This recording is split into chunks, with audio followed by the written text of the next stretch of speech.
रश्मि live tutor में एक बार फिर से आपका स्वागत है। आज हम नर्वस सिस्टम के टॉपिक बेल्स पाल्सी के बारे में बात करेंगे। बेसिकली ये अडल्ट हेल्थ नर्सिंग का टॉपिक है और आज हम बेल्स पाल्सी देखेंगे कि बेल्स पाल्सी होता क्या है, इसकी इटियोलॉजी क्या होती है, इसके साइन एंड सिम्टम्स क्या हैं और इसको मैनेज किस तरीके से करते हैं। तो चलिए बिना देरी किए शुरू करते हैं आज का वीडियो। सबसे पहले हम बात करते हैं बेल्स पाल्सी की डेफिनेशन की। बेल्स पाल्सी की डेफिनेशन में देखिए, unilateral inflammation of seventh cranial nerve. आप सबको पता है क्रेनियल नर्व्स कितनी होती हैं। उन क्रेनियल नर्व्स में से जो सेवंथ क्रेनियल नर्व है दैट इज फेशियल नर्व।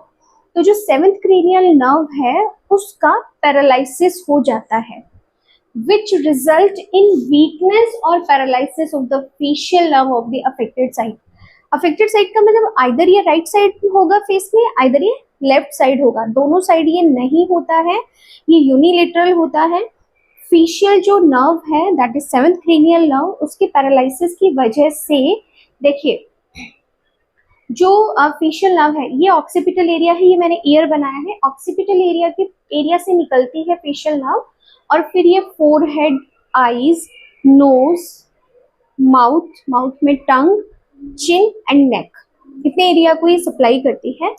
तो जिस साइड की क्रेनियल नर्व अफेक्ट होती है, सेवन क्रेनियल नर्व राइट या लेफ्ट साइड की जिधर की भी अफेक्ट होती है, उस साइड के ये सारे के सारे जो फेस के पार्ट्स हैं वो अफेक्ट हो जाते हैं। यहाँ की जो मसल्स हैं वो क्या हो जाती हैं, पैरालाइज्ड हो जाती हैं। अगर हम इसके इटियोलॉजी की बात करें तो इटियोलॉजी में इडियोपैथिक है, अननोन रीजन है, अननोन कॉज है, हमें नहीं पता कि ये क्यों होता है। लेकिन फिर भी कुछ जगह हमें ये देखने को मिला कुछ केसेस में कि सेंट्रल नर्वस सिस्टम में जो गैंग्लियंस होते हैं, सेंट्रल नर्वस सिस्टम में जो गैंग्लियंस होते हैं उनके इन्फ्लेमेशन की वजह से बेल्स पैल्सी हो सकता है। Ganglionitis that is inflammation of the ganglions. Then upper respiratory infection just like rhinitis and pharyngitis जो है इसकी वजह से बेल्स पैल्सी हो सकता है, या ये हम कह सकते हैं कि राइनाइटिस और फेरेंजाइटिस का एक कॉम्प्लिकेशन है बेल्स पैल्सी। ठीक है, ये तो है इसकी इटियोलॉजी। एंड हम इसके अगर साइन एंड सिम्टम्स पे चलें तो साइन एंड सिम्टम्स में देखिए सबसे पहले फेशियल मसल पैरालिसिस हमें देखने को मिलेगा। स्पीच ऑल्ट्रेशन, बोलने में परेशानी होगी, पेशेंट को अच्छे से पेशेंट बोल नहीं पाएगा। ठीक है। थर्ड, डिस्टॉर्टेड फेस जो है डिस्टॉर्ट हो जाएगा, फेस नॉर्मल नहीं रहेगा। अगर पेशेंट बात करने की कोशिश करेगा तो वन साइडेड फेस जो है वो डिफरेंट लगेगा। Decrease taste from anterior two third of the tongue, जो टंग का एंटीरियर टू थर्ड पार्ट है वहां पर सेंसेशन लॉस हो जाने की वजह से पेशेंट जो है वो टेस्ट को आइडेंटिफाई नहीं कर पाता है। नेक्स्ट, डिक्रीज लैक्रिमेशन, आईज से टीयर बनना बंद हो जाता है जिसकी वजह से आईज जो है वो ड्राई होना शुरू हो जाती हैं और आईज जो है वो क्लोज नहीं हो पाती हैं। ब्लिंकिंग जो रिफ्लेक्स होता है आईज का वो खत्म हो जाता है।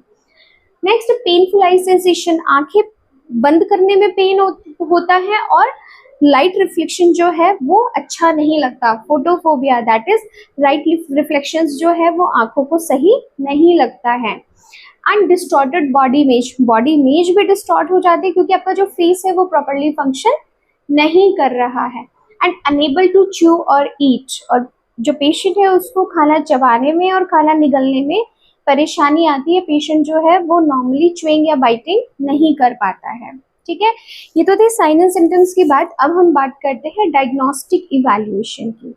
तो डायग्नोस्टिक इवैल्यूएशन में हम देखते हैं सबसे पहले हिस्ट्री कलेक्ट करते हैं कि पेशेंट को ये कब हुआ, कैसे हुआ, कितना टाइम बाद आपको पता चला, ये क्वेश्चंस हम करते हैं। एंड यूनिलेटरल फेस में राइट साइड था, लेफ्ट साइड था, या कई बार ऐसा भी होता है राइट साइड में होता है और थोड़ी देर बाद जो है वो राइट साइड का नॉर्मल होकर लेफ्ट साइड में हो जाता है। तो इस तरह की हमें हिस्ट्री लेनी है पेशेंट से। दूसरा, हमें फिजिकल एग्जामिनेशन करना है पेशेंट का। फिजिकल एग्जामिनेशन में हम जो है वो पेशेंट का न्यूरोलॉजिकल एग्जामिनेशन करेंगे और न्यूरोलॉजिकल एग्जामिनेशन जो है वो न्यूरो के डॉक्टर्स के द्वारा किया जाता है। देन इलेक्ट्रोफिजियोलॉजिकल टेस्टिंग की बात करें हम, तो इलेक्ट्रोफिजियोलॉजिकल टेस्टिंग में हम ये चेक करते हैं कि पेशेंट कि फेशियल नर्व डैमेज होने की वजह से लॉस ऑफ सेंसेशन जो है वो कितना लेवल का है। एंड लास्ट, कौन सी नर्व डैमेज हुई है, कितना परसेंटेज तक डैमेज हुई है, ये हम आइडेंटिफाई करने के लिए क्या करके देखते हैं, एमआरआई करके देखते हैं। ठीक है, देन डायग्नोस करने के बाद में हम बात करेंगे इसके मैनेजमेंट की। जल्दी से मेडिकल मैनेजमेंट देख लेते हैं इसका।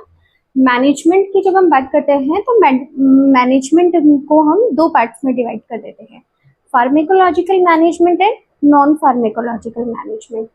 फार्मेकोलॉजिकल मैनेजमेंट का जो मेन गोल होता है वो क्या है, मसल टोन को मेंटेन करना या रिगेन करना, एंड डीनर्वेशन। डीनर्वेशन का मतलब मसल जो नर्व डैमेज है उसको रोकना। तो यहाँ पर हमें दो चीज़ों को प्रिवेंट करना है, पहला जो मसल्स जो है वो डैमेज नहीं हो, मसल टोन बना रहे, और दूसरा डीनर्वेशन नहीं हो, डीनर्वेशन मिनिमाइज हो जाए। इसके लिए हम कौन कौन सी मेडिसिन यूज करेंगे, तो बेसिकली यहाँ पर एक तो हम कॉर्टिकोस्टेरॉइड थेरेपी देंगे पेशेंट को। कॉर्टिकोस्टेरॉइड थेरेपी में प्रेडनिसोलोन एग्जांपल है कॉर्टिकोस्टेरॉइड थेरेपी का। और हम क्यों यूज करते हैं कॉर्टिकोस्टेरॉइड थेरेपी, ताकि इन्फ्लेमेशन को रिड्यूस किया जा सके। देन सेकेंड है methyl cellulose. Methyl cellulose eye drops होती हैं जो आई के अंदर ड्राइनेस आने को रोकती है या ड्राइनेस को प्रिवेंट करती है।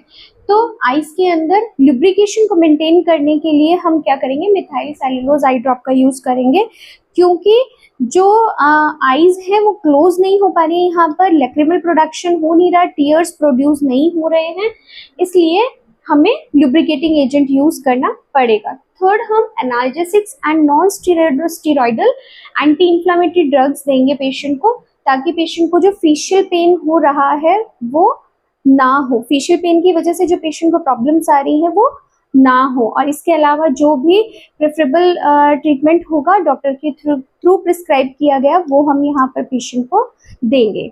नेक्स्ट आता है non pharmacological management. Non pharmacological management में हम विदाउट मेडिसिन जो ट्रीटमेंट कर सकते हैं वो यहाँ पर करते हैं, जिसमें सबसे पहला है कि जो अफेक्टेड साइट है, अफेक्टेड पार्ट है फेस का, वहाँ पर हम हीट अप्लाई करेंगे, क्योंकि हीट क्या करती है, सर्कुलेशन को बढ़ाती है। एंड इसके अलावा हम मसाज करेंगे फेस पे। फेस पे क्या करेंगे, फेस मसाज करेंगे, हीट अप्लाई करेंगे और फेस मसाज करेंगे, जिससे कि जो अफेक्टेड साइट है वहाँ का ब्लड सर्कुलेशन इंप्रूव हो सके और पेशेंट जल्दी रिकवर कर सके।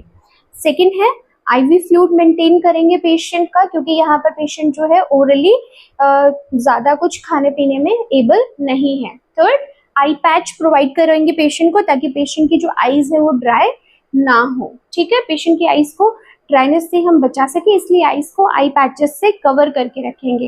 एंड पेशेंट का वेट जो है रेगुलर बेसिस पर मॉनिटर करेंगे कि पेशेंट का वेट जो है वो कितना रिड्यूस हो रहा है, और उसके अकॉर्डिंग पेशेंट की डाइट मेंटेन करेंगे। Then liquid and semi solid diet हम पेशेंट को ज़्यादा देंगे, क्योंकि पेशेंट यहाँ पर च्युइंग नहीं कर पाता है, उसको चबाने में प्रॉब्लम आती है, इसलिए हम पेशेंट को क्या देंगे, liquid and semi solid diet देंगे।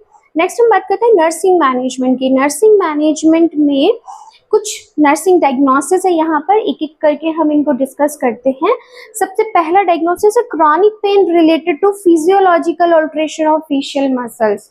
फेशियल मसल्स के फिजियोलॉजिकल ऑल्ट्रेशन हो जाने की वजह से पेशेंट को क्या हो रहा है, यहाँ पर क्रॉनिक पेन हो रहा है। तो पेशेंट को अगर क्रॉनिक पेन हो रहा है तो हम क्या मेजर्स यूज कर सकते हैं। नंबर 1, हम पेशेंट को हीट अप्लाई कर सकते हैं। नंबर 2, हम पेशेंट को मसाज कर सकते हैं। नंबर 3, पेशेंट को ज़्यादा बोलने के लिए जो एफर्ट्स दे रहा है उसके लिए हम मना करेंगे। ज़्यादा च्युइंग या ज़्यादा बाइटिंग प्रोसेस करने के लिए हम मना करेंगे पेशेंट को। और पेशेंट को हम यहाँ पर क्रॉनिक पेन के लिए क्या यूज़ करेंगे, NSAIDs एंड एनाल्जेसिक्स यूज़ करेंगे, ताकि पेशेंट को फेशियल पेन यहाँ पर ना हो। सेकेंड हम बात करते हैं disturbed body image related to facial nerve paralysis. यहाँ पर बॉडी इमेज डिस्टर्ब हो रही है, जिसके लिए हम पेशेंट को क्या करेंगे, डिजीज कंडीशन के बारे में प्रॉपर्ली एक्सप्लेन करेंगे, that it is a time being, और टाइम के साथ साथ जैसे जैसे ट्रीटमेंट होगा वैसे वैसे पेशेंट जो है वो क्योर कर लेगा। तो यहाँ पे हमें पेशेंट को क्या करना है, साइकोलॉजिकल सपोर्ट प्रोवाइड करवाना है, फेशियल एक्सरसाइज करवानी है पेशेंट को एनकरेज करना है, ताकि वो जल्दी रिकवर हो सके, और उसे इतना मेंटली प्रिपेयर करना है कि वो दूसरे लोगों के सामने अपने आप को एम्बैरस फील ना करें। ठीक है। थर्ड है risk of corneal damage related to difficulty in eye closing and decrease lacrimation. तो यहाँ पर कॉर्निया डैमेज होने का खतरा रहता है। क्यों रहता है? क्योंकि आईज क्लोज नहीं होती हैं और जो टीयर्स है वो प्रोड्यूस नहीं हो रहे हैं। तो इस कंडीशन में हम क्या करेंगे पेशेंट को, एक पहली चीज, क्योंकि यहाँ पे फोटोफोबिया भी होता है पेशेंट को, तो हम क्या करेंगे, पेशेंट के रूम में डार्कनेस रखेंगे या बहुत कम लाइट हम रखेंगे। लाइट ग्लेयर्स या फिर बहुत ज्यादा उजाला हम नहीं रखेंगे, नंबर 1। सेकेंड, हम आई पैचेस या आई प्रोटेक्टिव शील्ड यूज करेंगे ताकि पेशेंट की आईज इरिटेट ना हो। नंबर 3, जो भी रिकमेंडेड आई ड्रॉप्स हैं वो हम टाइमली पेशेंट की आईज में डालेंगे ताकि पेशेंट जो है उसकी आईज ड्राई नहीं हो और कॉर्निया को डैमेज से बचाया जा सके। एंड नंबर 4, आई क्लीनिंग का प्रॉपर ध्यान रखेंगे ताकि आईज में किसी भी तरह के डर्टी सिक्रीशंस जो हैं वो कलेक्ट ना हो। ठीक है। एंड लास्ट हम बात करते हैं weight loss related to inadequate intake of food due to difficulty in chewing. Patient का जो वेट है वो कम होता जा रहा है। क्यों होता जा रहा है? क्योंकि पेशेंट ढंग से खाना नहीं खा पा रहा है और अब च्यूइंग प्रोसेस में उसको प्रॉब्लम है। इसलिए हम पेशेंट को क्या इंटरवेंशंस देंगे, यहाँ पर हम पेशेंट को सेमी सॉलिड या लिक्विड डाइट प्रोवाइड करवाएंगे। और अगर पेशेंट सेमी सॉलिड या लिक्विड डाइट भी नहीं ले पा रहा है तो पेशेंट को राइस ट्यूब फीड देंगे। पेशेंट को राइस ट्यूब एडमिनिस्टर करेंगे और राइस ट्यूब से हम फीड देंगे। पेशेंट के फ्लूइड एंड इलेक्ट्रोलाइट का पूरा ध्यान रखेंगे। आईवी लाइन प्रॉपर्ली मेंटेन करेंगे। आईवी रूट से जितने भी फ्लूइड्स एंड इलेक्ट्रोलाइट्स हैं उनकी कमी को बॉडी के अंदर पूरा करेंगे ताकि पेशेंट का अननेसेसरी वेट लॉस ना हो और पेशेंट जो है वो जल्दी डिजीज से रिकवर कर सके। इसके अलावा हम पेशेंट को जब रिकवर होने लगेगा तो उसे बहुत सारी चीज़ों के बारे में एजुकेट भी करेंगे। जो हमारा हेल्थ एजुकेशन का पार्ट है तो उसमें हम पेशेंट को क्या एजुकेट करेंगे, टाइमली आपको मेडिसिन लेनी है, टाइमली आपको हीट अप्लाई करनी है, फेशियल मसाज करना है, आपको रेगुलर फेशियल एक्सरसाइज करनी है ताकि ब्लड सर्कुलेशन इंप्रूव हो सके और जो नर्व का पैरालिसिस है वो रिवर्ट बैक हो सके और नर्व्स का जो डीनर्वेशन है वो ना हो और फर्दर नर्व डैमेज ना हो। इसके अलावा पेशेंट को टाइमली आई ड्रॉप्स डालने के लिए बोलेंगे, टाइमली उसे जो है वो मेडिसिन लेने के लिए बोलेंगे। इन सारी हेल्थ एजुकेशन के साथ टाइमली उनको हेल्थ चेकअप के लिए हम सजेस्ट करेंगे। तो ये था बच्चों आज का टॉपिक बेल्स पैल्सी। अगर इसमें आपको कुछ भी समझ में नहीं आया हो तो आप कमेंट सेक्शन में मेंशन करिए। जो टॉपिक आप पढ़ना चाहते हैं वो भी मुझे बताइए और बने रहिए इसी तरह मेरे चैनल पे मोर इंटरेस्टिंग वीडियोस के साथ। तब तक students, thank you and bye bye.